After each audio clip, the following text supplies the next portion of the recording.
Welcome to ACOS, All Kinds of Stuff, the podcast that, just like its host, has a hard time focusing on just one thing. So we talk about a little bit of everything. Glad you're here. Let's get this party started. Welcome back to Dad Academy, second part of our Disney trip. Last week, we discussed our long, and crazy journey from La Mesa, Texas to Orlando, Florida. But today we're going to talk about what we did while we were in Orlando, Florida. So last week was a pretty much a long episode over a really long day. This will be a shorter episode and cover a whole lot of days. We got there on, let me think, what day was that? We flew out on a Friday morning.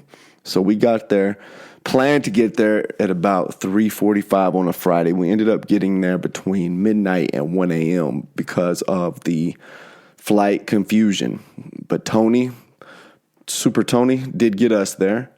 And so we pretty much just checked into the hotel. We stayed the first 4 nights at the Disney Port Orleans French Quarter. As we were driving down there, Tony asked where we were staying. When I told him, he was like, "Ooh, that's nice." And I'm telling you guys, I had no idea what was nice and what wasn't nice.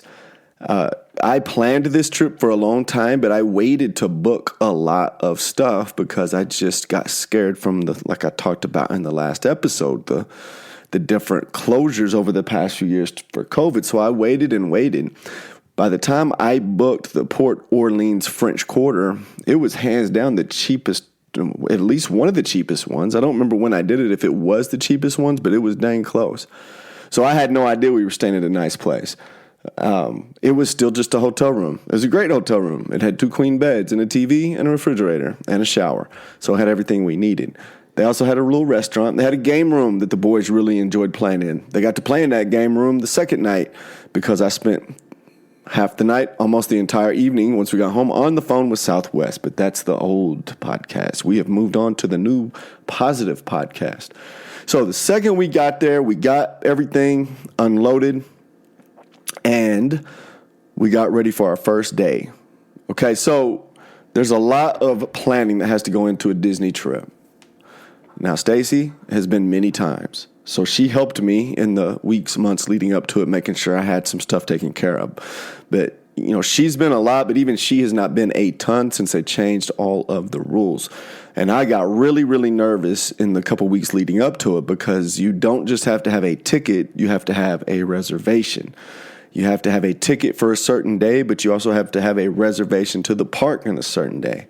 And I kind of started freaking out because 2 years ago, I take the boys to Colorado in the summer. 2 years ago, we went to Rocky Mountain National Park, and it's kind of the same thing.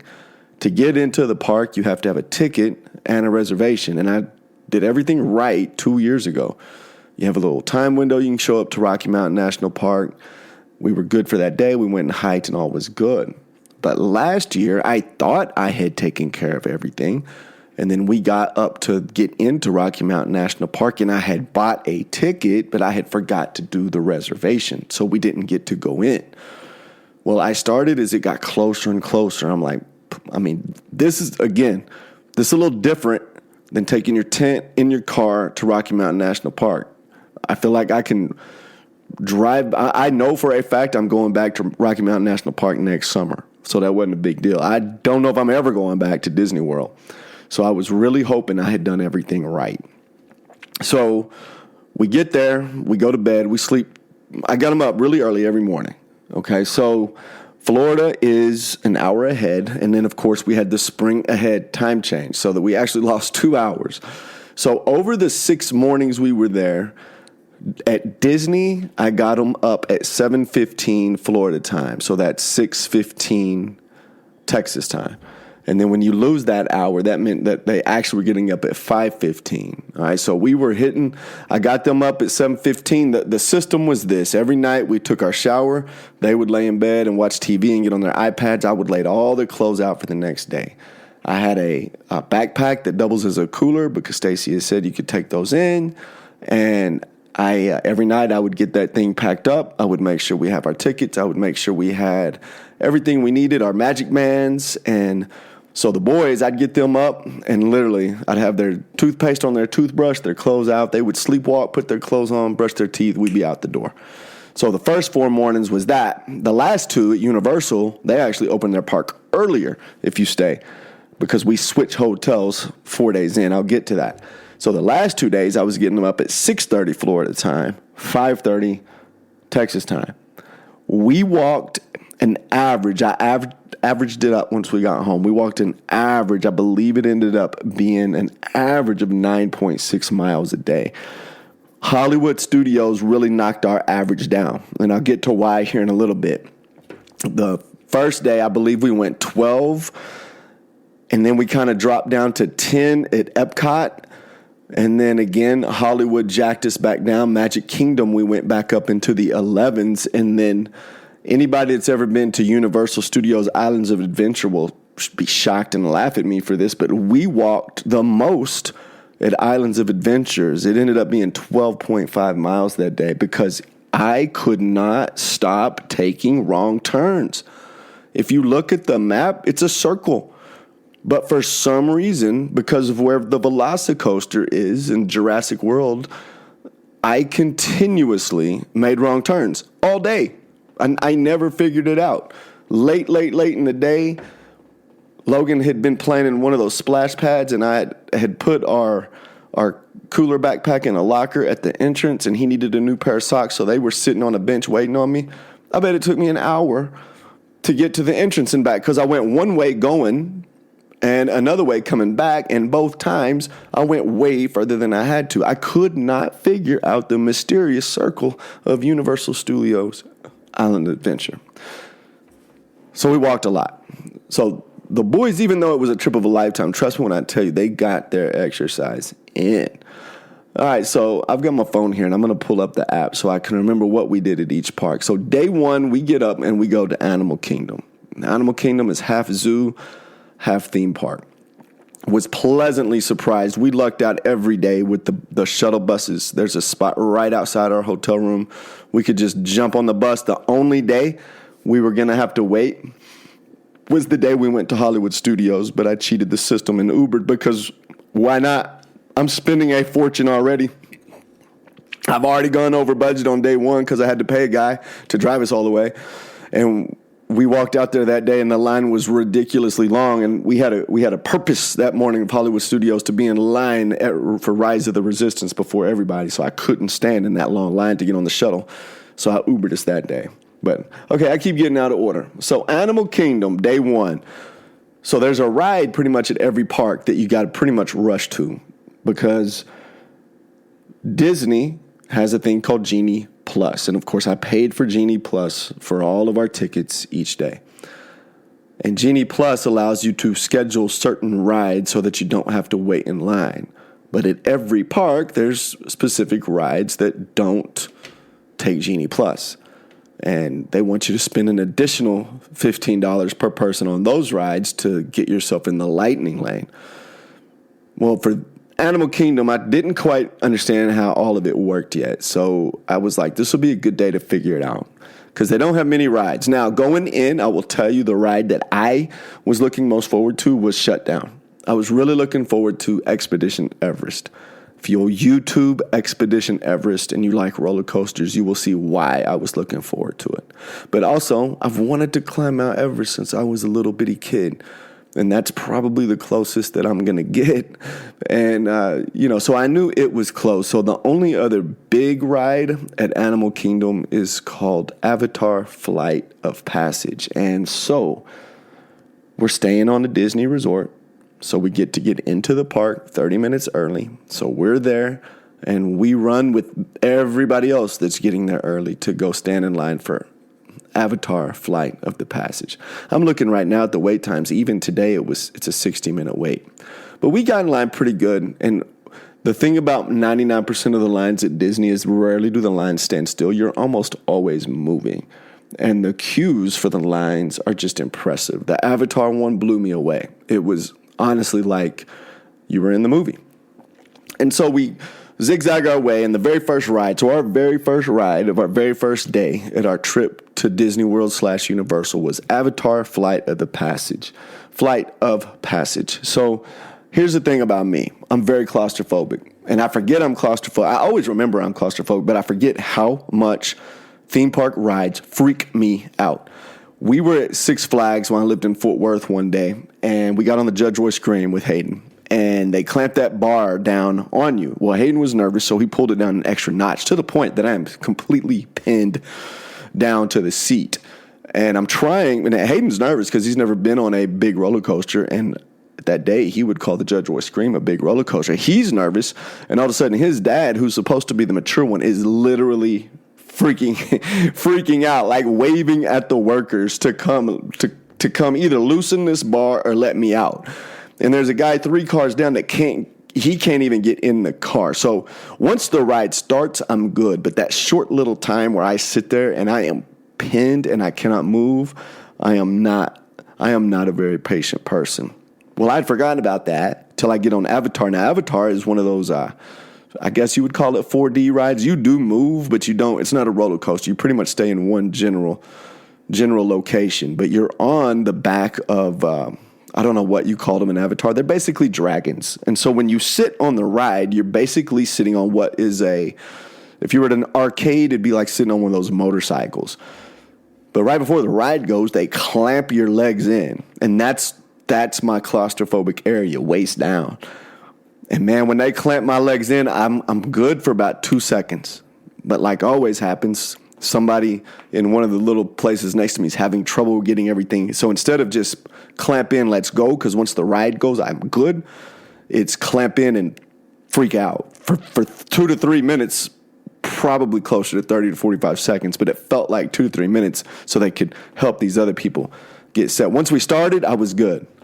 But Flight of Passage is Animal Kingdom's biggest ride, and it was pretty fun. I mean, there's a ride at Epcot that I thought was very similar to it called Soarin'. I actually liked Soarin' a little more because I wasn't clamped in, but it's a cool ride. So that was the very first ride we went on. It honestly was not my favorite ride at Animal Kingdom. We stumbled across, we didn't know what were rides and what were shows. Okay, so we're looking at the zoo stuff too. So we do Flight of Passage. We go on the safari, which I loved because you get to see all of the different animals. And then we're walking around later on and we see a dinosaur, like a big dinosaur, not scary big dinosaur, like a kid-friendly dinosaur. And we walk underneath that, and there's lots of carnival games and all this. But near that is an auditorium that says dinosaur on it. I assumed it was a show. But, we had been rained on for a couple hours. There's not just a ton of rides there. So we knew we were going to have plenty of time to do stuff. And we did have the Genie Plus. So I looked on Genie Plus. You could get in Dinosaur immediately. So we walked in there, and I loved that ride. And so did the boys. They put you in a car, and it's kind of like an old, updated, dark ride at a carnival, and you get chased by dinosaurs. There's a little drop later on. It was just a lot of fun. So we did it twice, and it ended up being my favorite ride at Animal Kingdom. The other rides we did the Cali River Rapids. We didn't get too wet. We were drenched already because at about 10 o'clock, an absolute downpour came through.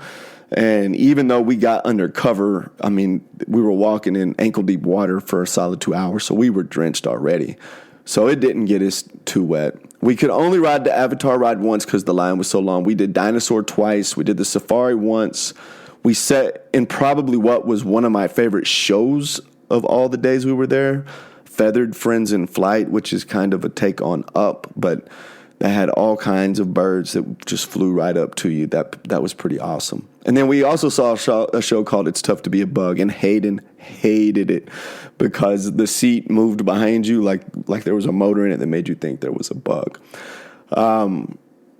That day, Logan got to pick where we wanted to eat because Logan loves him some Rainforest Cafe. And I was worried that we weren't going to be able to get him in because I didn't get reservations, but sure enough, we were able to get into Animal Kingdom. So the first day was the shortest day. It kind of messed with my head. I was like, we did pretty much everything we wanted to do by 2 or 3 o'clock, and we ate, and we were back at the hotel. And I thought, well, this isn't going to be as exhausting as I thought. Little did I know when we got back to the hotel, that was God telling me, hey, good thing you picked Animal Kingdom for day one because you have a 2.5-hour phone call with Southwest awaiting you. So I went and did that. And so that night, we were tired, guys. We had gotten up at 3:45 or 4 the night of the flight. We had ended up driving instead of flying. We didn't get there till late. Then we got up early. So that day, we crashed. And woke up the next morning and hit Epcot. I enjoyed Epcot way more than I thought I would. For some reason, I did not think it was going to be any fun whatsoever. All I knew about Epcot was like you walk around to the different countries. There weren't a ton of rides, but there was one I really liked called Test Track. I'm looking at my ratings here because I did them that day. I have Test Track rated 9 out of 9. You build your own car, and me and Logan rode pretty much all the rides together. Me and Hayden did some, but if it was going to be possibly fast at all, I rode with Logan. And you're just kind of cruising around, and then all of a sudden you go outside, and that thing hit, if I remember right, it was in the 60, 65 miles per hour. But so that one was a lot of fun. We did the Ratatouille ride. That was the big one there. All right, so you could not use the Genie Plus on Ratatouille. You had to stand in line. So we went to that, and it was fun. It was very similar to what Rise of the Resistance was going to be like. But I had Ratatouille as an 8 out of 10. Really enjoyed that. Soarin', which is a lot like the Avatar ride. You just feel like you're flying. And Soarin', you go all over the world. And so I got to see Mount Everest. And going back to Animal Kingdom, I got to see the fake Mount Everest. The ride was just broke, but I still got to get close to it.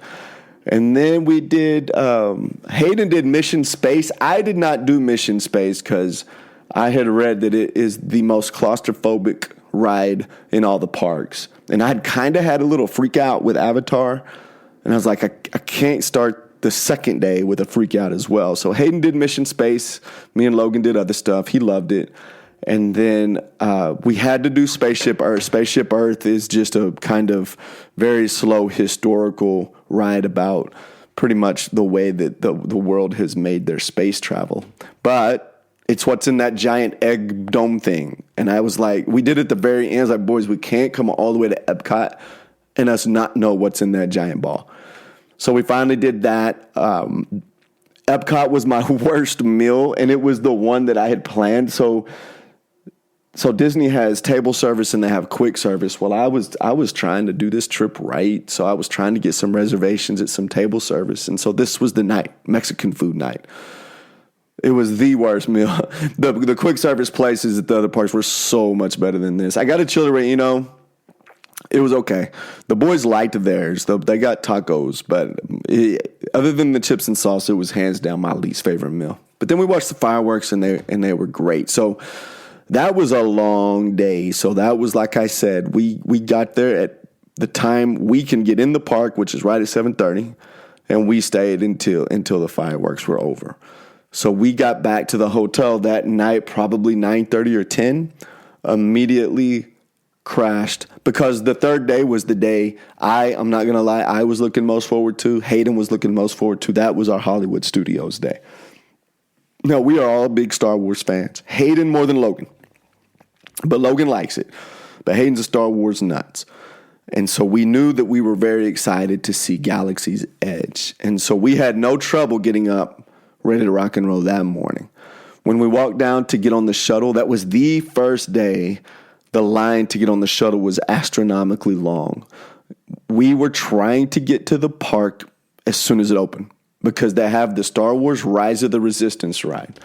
Let's check. Like even sitting here today, my guess is I'm opening the app back up. The wait time is going to be well over 90 minutes. It was typically listed at about 120 minutes. So we were going to try to get in, go straight to it, get in line, get it rode before the day was long. All right, so, it's only, right now, if we went right now, it's only 100 minutes. And so that's what we did. We walked out, we saw the really long line, and I was like, this, again, guys, I had one goal, and this was to make this trip as perfect as I could for my sons. And so when I walked out and saw how long that line was, I was like, I can't let this be the day that we don't get there in time. So instead of waiting in line, got us an Uber. We Ubered when we beat a ton of the people, and we take off running. As soon as we get inside the park, we take off running for Rise of the Resistance. And as soon as we get there, ride is closed. And it closes a lot, I have learned, because supposedly it's like some Wi-Fi issue. And so he tells us you can stand in line, but once it gets fixed, it's a solid hour after that before it can get up and running. So you're looking at a minimum of a 3-hour wait. Everybody else stayed in line. I decided, let's keep on going, because the other one I was looking forward to was that Millennium Falcon ride. So it ended up working out great that morning. We walked right up to the Millennium Falcon and literally walked right in and got to jump right on it. And so by the time the other people had not even moved, when we came out, they were still nowhere moved in the line. We had gotten to ride the Millennium Falcon ride. We ended up doing that twice that day. I enjoyed it a lot. It, too, is kind of like a motion simulator. It's not so much a ride as I wouldn't call any of the Star Wars stuff rides. I would call them experiences. We do get to do Rise of the Resistance later in the day, and I'll kind of tell you about that here in a little bit. But after we did the Millennium Falcon, it's just such a tough deal because it's packed, and you got to make sure you do all the stuff, but you also have Hayden, who really wants to just look around Galaxy's Edge. And in my head, I'm thinking, Hayden, let's get all this stuff rode. Let's get everything. Let's do all the rides you want to do. Then we can come back. In my head, because I had made a reservation to make lightsabers, and I had made a reservation to make droids. And that was all at 6 o'clock and 7:40, I believe, that night. And Stacy had told me many times, you could do Hollywood in half a day because there's not that many rides. So I'm thinking, we'll ride till 12 to 1, get something to eat, and then I thought we was going to have time to kill before we did the droids and all that. So after that, we start walking around looking for the next thing to ride. And I'm looking at the list here. I don't remember the exact order we did it in, but we probably pretty soon head to the Rock and Roller Coaster. All right, so this brings Logan into the mix because Logan's never ridden a really big roller coaster. And over these years that we've been planning to go, he's watched a lot of YouTube videos. So he had seen videos of the Rock and Roller Coaster. He had seen videos of the Rip Ride Rocket at Universal. He'd seen videos of Hulk. He had seen videos of the Velocicoaster. And, I have to take myself back to when I was that age. We didn't go to a lot of amusement parks, but my dad took me to Six Flags. I remember one time when I was little, when I was probably either his age or a little younger, and back then Judge Roy Scream and Shockwave were the big ones, and they don't look big to us as adults, but when you're a kid, those things look freaking huge.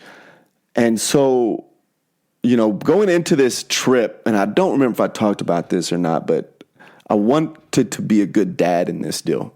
And the last thing I wanted was for my kids to be forced to do stuff.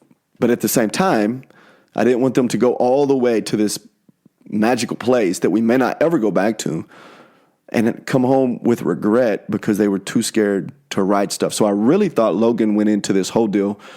Logan's like me. He thinks about everything. So, this stuff's been keeping him up at night.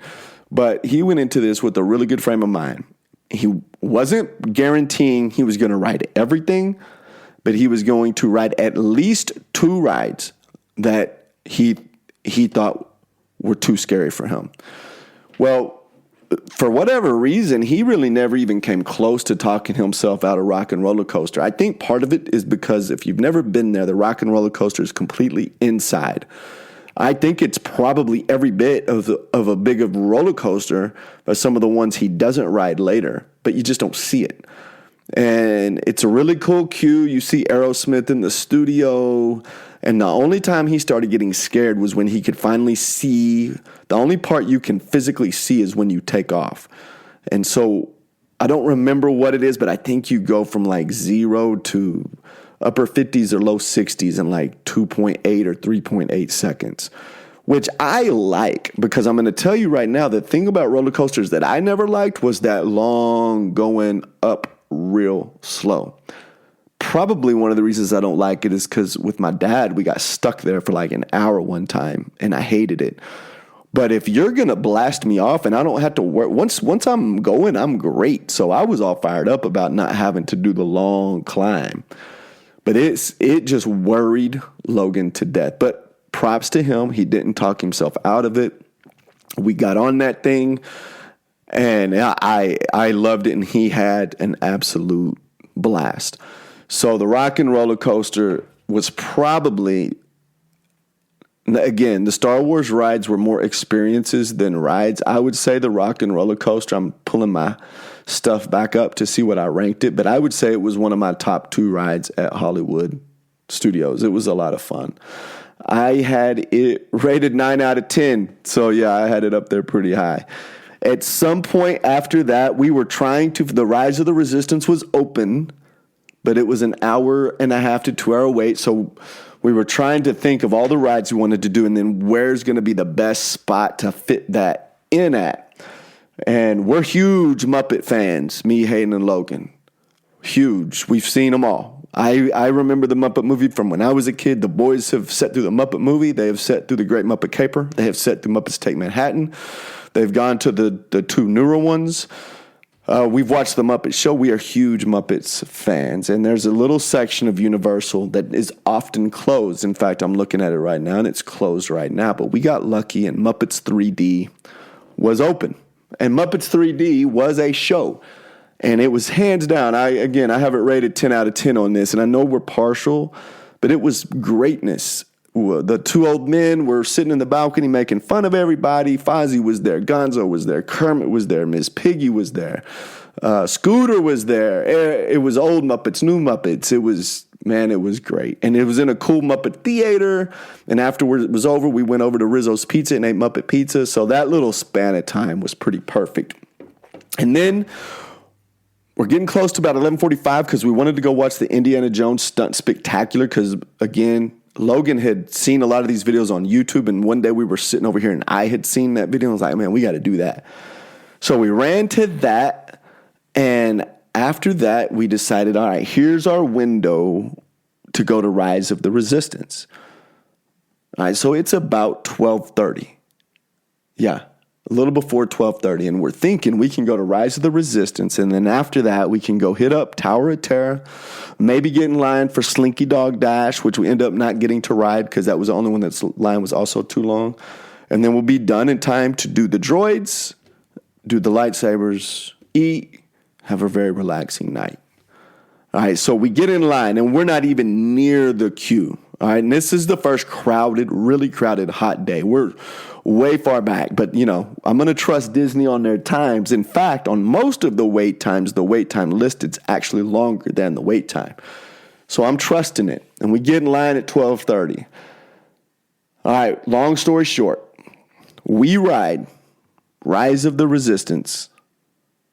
Okay, drum roll. We got in line at 12:30. We ride Rise of the Resistance at 5:30 p.m. We spend 5 hours in line. It breaks down a couple times. The line just moves slow a couple times. It is a lightning lane. You can't Genie Plus it, but it sells out really fast, so I had not been able to get it. So I think once it opened, they would let all the lightning lane people in, and all of us people standing in line would have to wait. But we were in line for 5 hours, and viewers at home, I'm sure you're like, well, why? I would have left the line. But here's the thing. Your son loves Star Wars. That is the ride he came to ride that day. If you leave the line because you've been in it for 3 hours, you've got to make droids at 6 or 5:40. You've got to make lightsabers after that. There's not another time because you're going to just go to the back of the line, and yeah, you probably aren't going to stand in line 5 hours, but we didn't know it was going to be 5 hours. 2 hours in, we didn't know we had 3 more hours. It was like it would trick you. It would start moving just enough. You'd be like, okay, we're moving. And then it would stop. There were times we did not move for 45 minutes.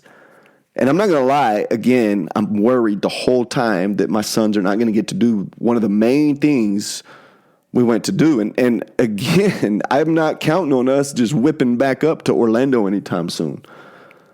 So as we got closer and closer and closer, I was like, and it's tricky. You go in a room and you're like, how many more rooms we got? Because just like the Avatar queue, the Star Wars stuff is amazing. Not just Galaxy's Edge, but the queues themselves. They're amazing. But you never knew when you were close to the ride. You would be zigzagging through one Star Wars themed room thinking the next room's got to be it.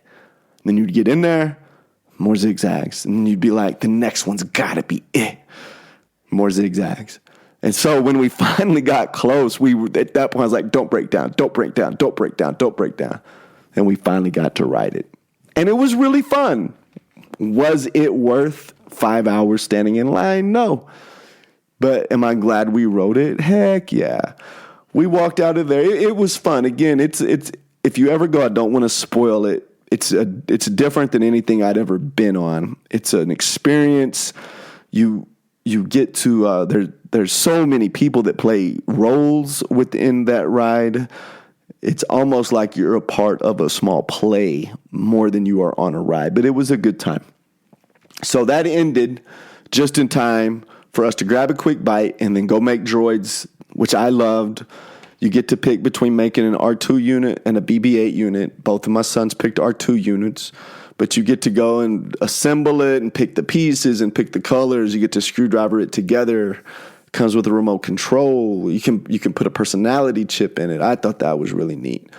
And then after that, we had a reservation to make lightsabers, which Hayden will probably, I like to think Hayden thinks that was one of the greatest things he's ever gotten to do.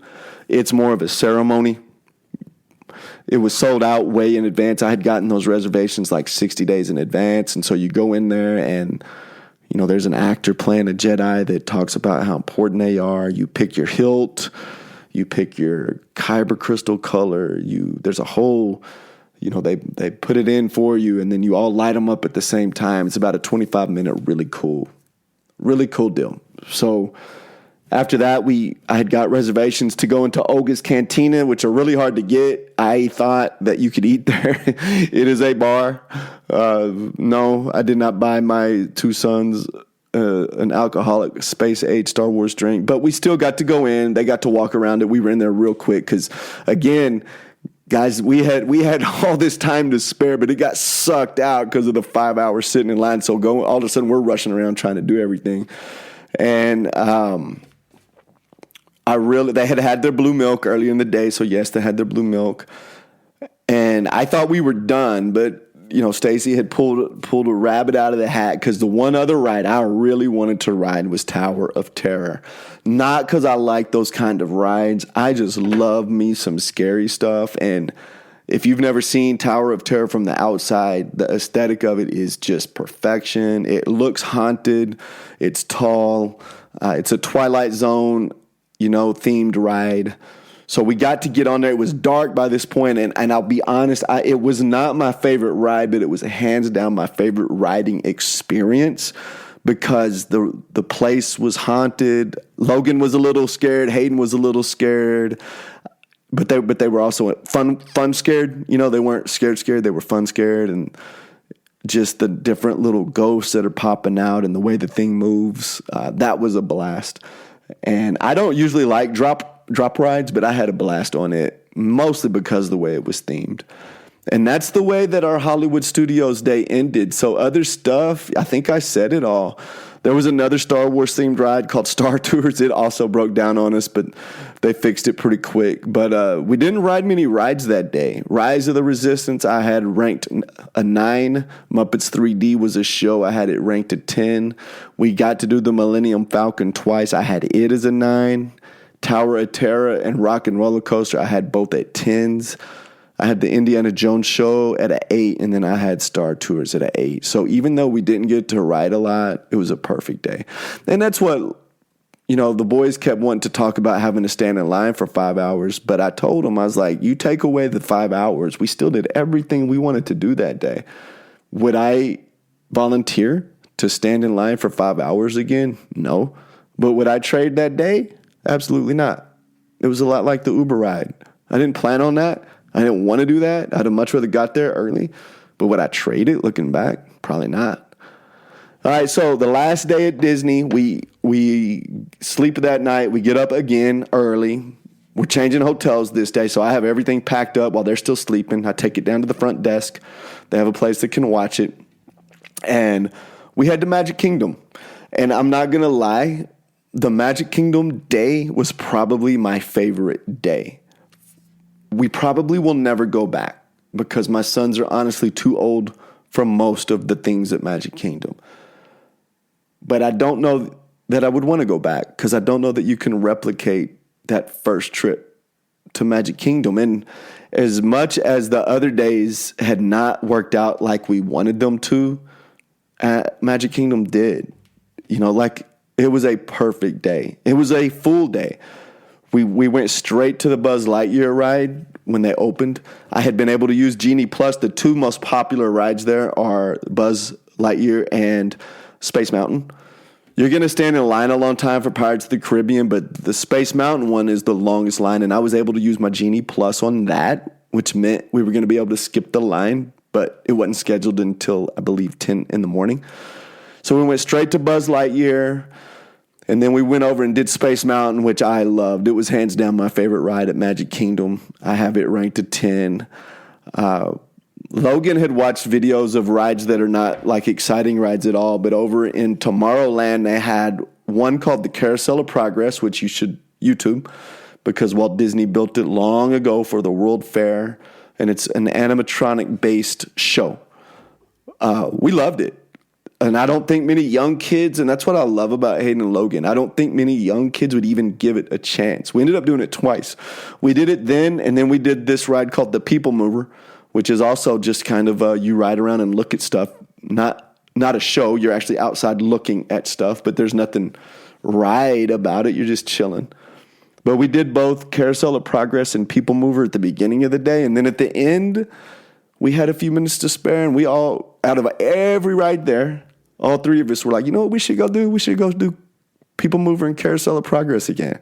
We just loved them. And I think that's cool because I think if Walt Disney could look down, I think he'd be really happy that an 11-year-old and a 13-year-old just thought the Carousel of Progress in 2022 it's still awesome.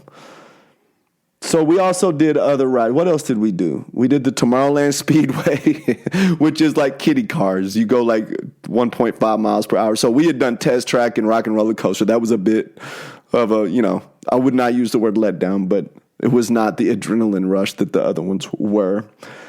We did the Haunted Mansion, which I liked. We did Pirates of the Caribbean, which we stood in a really long line for Pirates. We stood in a really long line for Haunted Mansion. We stood in a really long line for Jungle Cruise. And it's curious to me how these rides have these really action-packed movies based on them. Because Jungle Cruise, it's boring. I'm glad we did it, but if I never have to do the Jungle Cruise again, I'll be a happy kid. I mean, yeah, it's a jungle cruise. You're on a boat, and you see fake stuff. You see fake snakes. You see fake stuff. There's no rapids, there's no drops, there's no haunted things, there's no darkness. It's just a boat. So it's funny to me that movie with The Rock, which me and Logan watched on the airplane on the way home, like somebody had a very good imagination while they were a kid on the Jungle Cruise thinking of what this ride could be like. So that's what they made the movie. Pirates of the Caribbean I liked a lot. It has that last drop, which I really enjoyed that. Thunder Mountain Train was the two hardest ones to get on. I had been able finally to purchase a Lightning Lane, which they're really hard to get for the Seven Dwarfs Mine Train. So I knew we were riding that like at 6 at night. And I had a Genie Plus after we did Space Mountain. I was able to get Genie Plus for the Thunder Mountain Train. And both of those were a lot of fun. And it's funny, Logan would get nervous for those. So Logan had done the Rock and Roller Coaster, which is hands down bigger than any ride at Magic Kingdom. But you couldn't see it. And, when he sees these other ones, because there's parts of it, they look like they're going pretty fast, he would get nervous. But the second those things started, he just had a blast. Me and Hayden did Splash Mountain. I'm sorry. We all did Space Mountain. Me and Hayden did Splash Mountain. And then the two shows we did that day were Monsters, Inc. Laugh Floor and Mickey's Philharmonic. Mickey's Philharmonic was one of the last ones we did. It's like a take on the old Fantasia. We had a blast in it. I wanted to do Monsters, Inc. Laugh Floor at Epcot. I had made all of us go to Talk with Crush the Turtle or whatever it's called because I love me some stand-up comedians, and basically that's what both of those were. And then it started to rain on us at the end of the night at Magic Kingdom, so we jumped back in Carousel of Progress. We jumped back on the People Mover, and then as we were leaving, we got to watch the fireworks in the rain. And I just think, even though the rides were not really meant for older kids, I think that day at Magic Kingdom is going to go down as one of the top days of my life. It was a really perfect day. And it worked out really well. And both my sons just had a blast the whole day. After the fireworks, we rode the shuttle back to the hotel. We got our stuff. I called an Uber, and we Ubered over to the Surfside Inn at Universal Studios, and got there late again. There was not a lot of hanging out in any of the hotels outside of the first night, and I knew we were getting up even earlier. Because whereas Disney parks, if you stay on Disney property, let you in 30 minutes before, Universal lets you in an hour before. And those parks open at 8, so we were going to be walking through those doors at 7. Again, Texas time, that's 6 in the morning.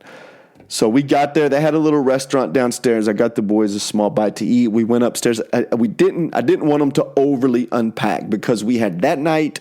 We were going to spend the whole day at Islands of Adventure, come back and sleep, and have to pack up because we were flying out in 2 days. So we didn't unpack much, just what we were going to use. So the next morning is no different than when you get up at Disney. There's one ride you got to rush to. So at Universal Islands of Adventure, that ride is the Harry Potter motorbike. I don't remember exactly what it's called, but you're on those motorbikes, and holy crap, it is a fun ride. Worth the line. That is one I would stand in line for twice. We didn't, but I would have. It's a roller coaster. Don't think it's anything but you have those Harry Potter cars where one of you's driving and one of you's in a sidecar. Hayden went and did single rider to kind of beat the line a little bit. Me and Logan, we rode that together. So funny story, I have this backpack cooler with me, and I've got 4 days of Disney under my belt. And remember what I told you, when we went to Animal Kingdom, I didn't know how any of this was going to work. All right, but I figured out real quick, Disney makes it really easy. You take your backpack, you put it in the floorboard of whatever ride you're riding, you ride, no big deal. It's just easy money, so I wasn't thinking about it. Universal is totally different. They don't let you take your backpack on the ride. I don't remember this. So we've been in line for the motorbike thing, and we're finally getting close, and all of a sudden we come to this little thing that says lockers. And you people that have been to Universal know what I'm talking about, but you have to put your backpack or belongings in a locker. Well, it's a mad dash because all these people have been rushing since this morning to be one of the first ones on there. And so everybody's throwing their stuff in these lockers. Well, I have no idea what to do. There's free lockers, but my backpack is too big for the free locker, so I'm having to do a paid locker. So everybody's throwing their stuff in there. Hayden's still with us at the time. He hadn't gotten to the single rider line yet. Hayden and Logan are like, Dad, hurry. And I mean, I've got my wallet out, and I'm trying to find where you scan it. I scan it. So the way it works is when you scan it, a locker pops open, all right? And that's your locker. You put your stuff in there and close it. And then your ticket has a barcode. Somehow, magically, when you go back after the ride, you scan the barcode on your... No, okay, rewind. You scan your ticket, then you scan the credit card so it knows who it's associated with. You put your stuff in, you go ride, you come back, you scan your barcode, it opens back up. I don't know any of this. So I'm just sliding my credit card in and in and in, and I'm reading the directions, and I'm flustered, and I'm kind of skipping because I'm a skimmer, and I'm pretty sure lockers were just popping up open all around me, but I don't know that lockers are supposed to pop open. I don't know what's supposed to happen. I'm thinking it's going to give me a key and tell me a number, and so I'm credit card thing, and there's this huge wall of lockers. Think about it. It's not just one. There's like hundreds of lockers. And I'm pretty sure they're just popping open, and I don't see one open. I'm like, it ain't working. Scan it again. So I bet I paid probably for 16 people to have lockers. Finally, I get my stuff put in one, and after that, I figured out the system. And the system is take that bag back to the front entrance where you can pay $15 for a locker all day and just leave it. And that's what I did. But it was quite the fiasco getting on that motorbike ride. But it was a blast. A definite recommend, definite 10 out of 10. So after we leave that one, we want to do it. Now, as much as Hayden is a Star Wars junkie, Logan is a Harry Potter junkie. And I knew the Harry Potter world was going to look cool. I didn't know it would look as cool as it did. And I had not thought that, they probably they kind of have the same thing for your magic wands that Hollywood Studios has for the lightsabers. You had to reserve it at Hollywood. You don't here. You have to stand in line, but the line wasn't too long. So I was able to do that. I wouldn't be. It's like Oleander's wand shop or something, and there's this whole ceremony where and then you go buy your wand. So that was awesome. The Forbidden Journey Harry Potter ride made me physically ill, so I figured out what rides make me sick, and it's the ones that are where they move you up and down, and there's just motion everywhere. Not your motion, like videos, giant 4D video screens, and you're just moving all over the place. Those are the ones that mess with my stomach. I can ride any roller coaster, but that stuff messed with me. So we did it once. It was cool, but I wouldn't do it again. They have a junior Harry Potter coaster called Flight of the Hippogriffs. We rode that. It was good, but the motorbike one was A+. After that, we start walking back towards the front because Hulk, that big roller coaster, is there. Now, I'll be honest with you. Leaving for Universal, we planned to ride Hulk. None of us planned to ride Velocicoaster.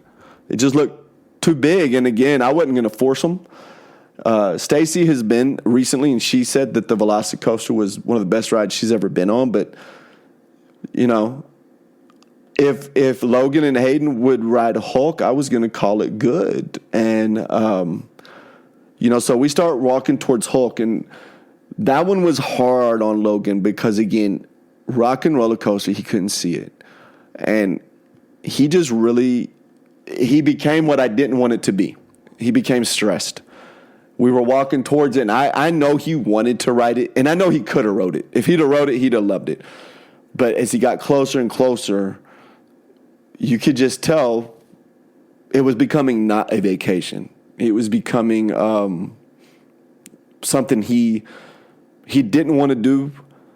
He was having to try to talk himself into it, but it was not the pleasant experience that I wanted our vacation to be. And at first I was pressuring him, but after a little bit I remembered what I told him. And I told him, I'm not going to make you ride anything. You just can't regret anything you don't ride. So I stopped because I don't want to not be a man of my word. And so I stopped and I told him, listen, you don't have to ride it. Once I told him that, the relief just, because he thought I was going to make him ride it. And I was going to, but I'm glad I didn't. Do I wish he had? Yes, because he would have loved it. Me and Hayden went ahead and got on it and absolutely loved the Hulk. We ended up riding it twice. We came back later in the day and rode it one more time. And on the second time, we got to sit on the front seat.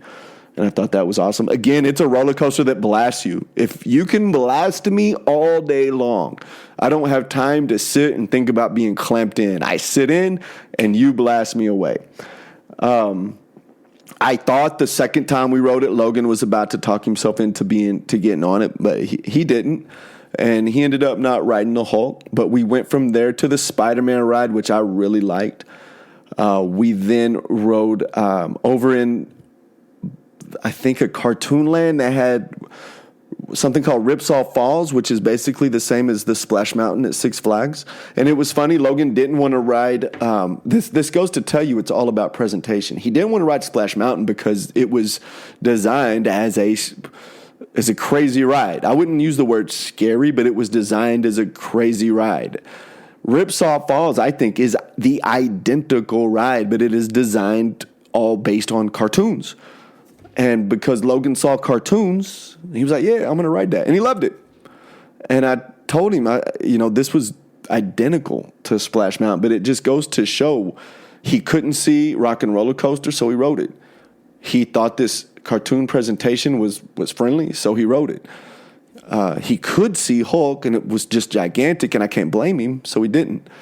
It's crazy how the mind works. We rode a Cat in a Hat ride, a Skull Island ride, which, it was okay.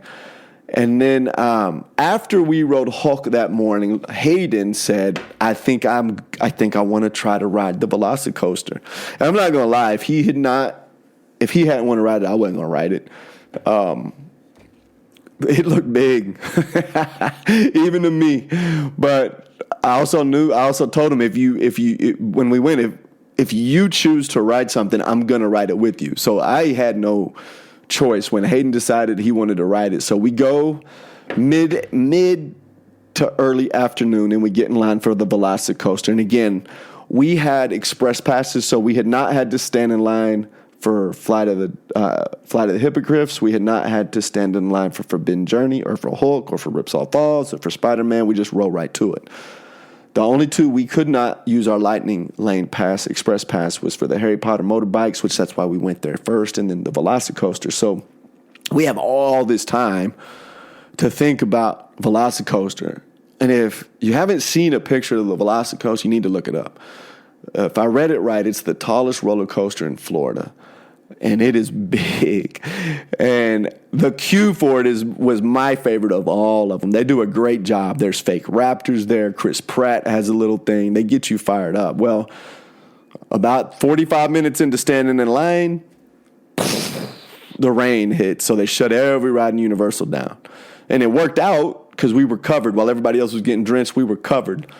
But that just added to the time we had to think about that ride. And so we stayed for about an hour, and finally the rain stops. They announce, hey, a lot of people had left the line. So once they opened it back up, I ain't gonna lie, there wasn't a lot of time to think about it. So we got on that bad boy, and Hayden, he'll lie to you. That first time he was nervous. That thing blasts you off at about 50 miles per hour, which again, blast me off all you want. It was, to this day, my hands down most favorite roller coaster I've ever rode. I loved it. I could have rode it over and over and over and over. Halfway through the ride, you're going 50-ish, 55-ish. Hulk maxes out at 67. Halfway through this ride, it accelerates you a second time to 75 miles per hour, and it takes you on that part that's the highest in Florida. And you gotta watch one of those YouTube point of view videos of the Velocicoaster. As soon as we got off of that, Hayden wanted to ride it again. And he did. I didn't, because Logan stood in line with us, and I did not feel like that was fair to make Logan stand in line twice. So Hayden went, I took Logan, and we went and got in some splash pads and did some of that other stuff while he did the Velocicoaster a second time. Then we went back to Harry Potter. Both Universal and Islands of Adventure have a Harry Potter village, and there's a lot of cool interactive stuff with their magic wands. Each place had like 7 to 14 things. You stand on the spot, and there's an engraving in the floor that tells you how to move your wand, and then something happens. Like if you're standing outside of shop and there's a tape measure, you do your wand a certain way. And if you do it right, the tape measure goes up or goes down. Or under an umbrella, if you do it a certain way, the water will start. Or if you do it another way, the water will stop. It's really awesome. So I wanted to go back to Harry Potter once it got dark, just to see what it looked like. We had our butterbeer, just like we had our blue milk at Star Wars. And after that, I asked each of them, okay, guys, with light express pass rides, so not Velocicoaster, not motorbike, each of you, it was dark. It was getting close to closing. Each of y'all pick one more ride. So Logs picked Spider-Man. So we went and rode that one more time. And then Hayden picked the Hulk. And so he and I sit on the front row. And again, I kind of think Logan at this point, it was a lot better. He knew I wasn't going to make him. He still kind of wanted to do it. but he was having an internal conflict that was not causing him to be distressed. So to me, that was a lot better. But he chose to not ride it. Props to Universal. They make it really easy on you if the kid doesn't want to ride it. They have a family room that waits on them. I'll be honest, overall, Universal was actually more family friendly to me than Disney was. But I was, and the people, I'm not going to lie, at Universal were at least as nice, if not nicer, the whole time we were there. All right, so we go back to the hotel. Let me review the Islands of Adventure rides one more time. We went, hold on, got to pull that back up. And my ratings, motorbikes, hands down, 10 out of 10. Hulk would have been a 10 out of 10 until I rode Velocicoaster. Hulk had to drop to like an 8 or a 9. Velocicoaster's like a 14 out of 10. School Island a 7, Cat in the Hat a 6, Ripsaw Falls an 8. I liked it. Spider-Man a 9. The other Harry Potter like a 5. I didn't enjoy it at all. And then the little junior Harry Potter coaster a 5. But we had a really good day at Universal Islands of Adventure. We went back to the hotel. I let the boys pick out a pizza from that little restaurant. That's the day I got us lost over and over and over. So we had walked like over 12 miles. It was the only night. Neither one of them they didn't even want their iPad. Hayden, we had queen beds. Hayden was sleeping by himself. He ate his pizza and was asleep he showered first, ate his pizza, went to bed with his pizza in bed with him. Logan ate it and that dude crashed. I stayed up, got everything packed up because again, the next morning, I was going to do the same thing I did that last day at Disney. While they were still asleep, I was going to take our luggage downstairs, and they were going to watch it all day. I was a little worried about Universal because I knew we had to leave. The airport had been a mess. I was starting to get nervous about Southwest again. Luckily, coming home, everything worked out. But our flight was at 6:20 that night. I was going to try to be at the airport no later than 3. Which we were, but I didn't have express passes for that day. So I didn't know how it was going to go. I didn't know if we were going to be able to ride all the rides that we wanted to ride. But Stacy had told me, she said, you're going to be fine that last day. There's just not as much to do on that side. All right. So that last day, we go over to Universal Studios and she's right. It's not even remotely as crowded as Islands of Adventure. We get there at opening, and it's a ghost town. We are going to head straight for the Harry Potter and the Escape from Gringotts because, again, there's always the one ride you're trying to get to, but as we got closer to it, it was closed. And so we tried to go to some other rides, but everything was closed. The only thing that was not closed was the Despicable Me ride. And then the Fast and Furious ride was opening. No. Slow down a little bit. Transformers ride was opening. So we go back towards the entrance because we had passed both Transformers and Despicable Me. And so they've got their big roller coasters, the Rip Ride Rocket. And it's another one that Logan had been watching for over 2 years now. He'd been watching the Hulk, he'd been watching Rock and Roller Coaster. He'd been watching all the rides, but Rip Ride Rocket is one. Again, you need to Google it because it's pretty cool. But again, it's a big one. Looking up at from his sides, it's a big one. And I had a whole different method to him that day. At no point did I tell him he had to ride it. I told him me and Hayden are going to ride it. At this point, me and Hayden had done Hulk. We'd done Velocicoaster. I'm not riding it. I'm going to ride every roller coaster. So I know it's there and he can see it. And you can already tell he's having that internal debate, but he's not planning on riding it. And I just say, hey, that's fine. I'm assuming they'll have a family room just like they did on the Hulk and the Velocicoaster, so you'll be good. So we go do Transformers. Transformers is the Spider-Man ride just with Transformers instead of Spider-Man.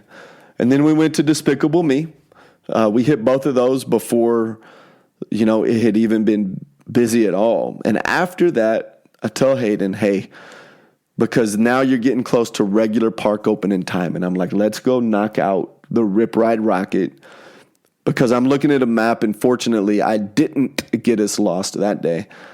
I'm like, if we'll go Rip Ride Rocket, and then if we'll go up to Men in Black, and then around to The Simpsons, then we can spend the rest of the day standing in line for the Harry Potter ride. And we'll see everything. So we go to Rip Ride Rocket, and we start, and we get there right at opening. So there's only about 15 people in front of us. You have to go through the metal detector. You went through a metal detector for Hulk, and for Velocicoaster, and for Rip Ride Rocket. And Logan, I have a plan, and I would not admit to this, but my plan all along is if he's not, by the time we get up to the front, if he's not just throwing an absolute terrified fit, force him on the ride's a strong word, but I was going to strongly encourage he get on the ride. But right now he's like, I'm not going to ride it. And I'm like, okay, well, they have a family room. We get closer and you can tell he's like, Dad, I think I could probably do this one. And I'm like, son, don't not get on it because you can't do it. You could have done Hulk and Velocicoaster. You can do it. Get on it, because don't get on it because you're choosing not to do it. That's your choice. But don't tell me you can't do it. You can. Well, maybe next time. And I tell him that's fine, but just remember what we talked about. No regrets. Well, sure, I hope there is a next time, but you got to treat it like there's not. So we get closer, and he had researched enough that he knew there was a secret song list. So on the Rip Ride Rocket, every chair you get to pick your own song. You sit in your thing, they buckle you down, and you have 20 seconds before it starts going up that you get to pick a song to listen to. He had done so much research, he knew that if you typed in a code that there were secret songs. And so I knew, or I believed, that he was really going to regret it if he didn't at least do this one, because he knew more about that ride than the people probably that made the ride. So we get closer, he's still not going to do it. And he leans over as we're walking up the steps right before you have to tell him how many you're riding. So there's 3 of us. Hayden was just used to telling him on Hulk and Velocicoaster, hey, there's only 2 of us riding. Logan's not going to ride. And he leans over the deal and he's like, Dad, I kind of want to ride it. And I took that and I ran with it. And I told him, Logan, we're right there. All you got to do is get in the car. And if you get in the car, it's too late. And he's like, I just don't know. And I was like, let's do this. And so Hayden had just told him only 2 are riding. And I stopped him. I said, no, all 3 of us are riding. And if you've done Rock and Roller Coaster, those cars don't ever stop. There's just like a steady little moving sidewalk. You get on, you get in, and you pull it down. And, Logan did not pick a secret song. He picked Beastie Boys. And then it turns and goes, it is a slow riser. And you turn completely 90 degrees. And for the 5 to whatever seconds you're raising up to that 17-story drop, Logan was speechless. He was terrified. He was kind of wiggling around almost like he was trying to get out of it. I don't know where he was going to go. And I'm like, hey, you're good. You're going to love it. Just scream. When you get to the top, just scream. And he can't say a word. And so we get to the top and it drops us. And he immediately is having the time of his life. As soon as you drop, you go into a loop that kind of turns you sideways. And that's what he wasn't really scared of the drop. He'd never gone upside down. And he didn't know how he was going to do that. And when we come off that upside down, he's just having the time of his life. So we do the whole ride, and the second we get off, he's like, Dad, I want to do it again. So we immediately get back in line, and we do it again. I was able the first time to pull off the secret code. I had not researched it. I just listened to what Logan had said to do, so I'd done it, and it does work.